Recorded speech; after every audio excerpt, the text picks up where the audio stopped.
So, wrestling, I'd imagine, was such a big part of your childhood. What was it about professional wrestling that just made you go, "Man, this is what I want to do for a living"? Man, it's hard to say. I came across it on TV when I was really young, like a lot of people do, and it's when I saw it in person for the first time, where I was probably about 9 or 10 years old. I mean, I knew that's what I wanted to do. You just know, and I started hitting the weights when I was 11, 12 years old, and it was always in my mind. That's why I saw myself doing it. I didn't see myself doing anything else.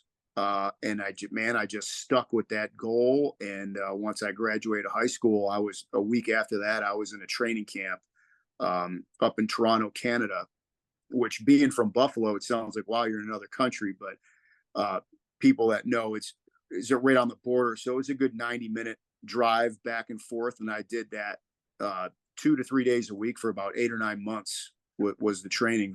I always say our training was very similar to the Stu Hart dungeon. Like Hmm. it really, you know what I mean? Really hard, intense training. And you were either going to make it as a pro or you were going to quit. So a few of us didn't quit, made it the whole way. And most of us all had careers in the business. Yeah, it seems like becoming a professional wrestler really it's hard, just like anything, it takes a lot of hard work, but it also requires a lot of discipline. I'd imagine the training process, especially working in Canada, in another part of the world. I mean, it was tough, just as tough as it is in the United States.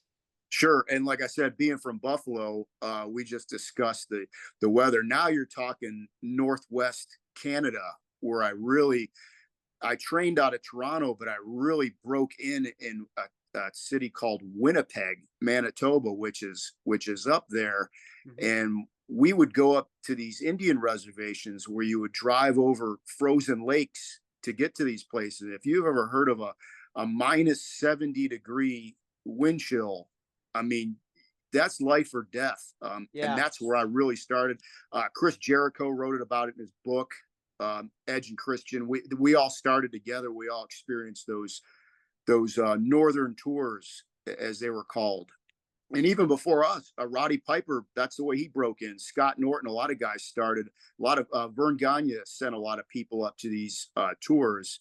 And like I said, after a couple of those, you were either going to make it or you were going to give up and never come back. Yeah, I mean, Canada is such an incredible wrestling, not only wrestling country, but territory. I mean, so many greats came from there. Like you said, Jericho, Edge, Bret Hart. I mean, the Lance list goes on and Storm, on. Lance yeah, Storm. we all started.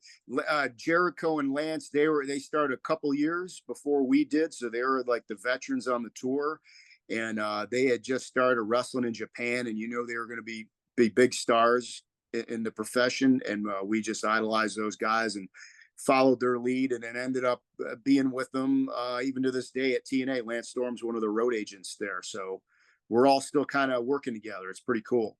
Full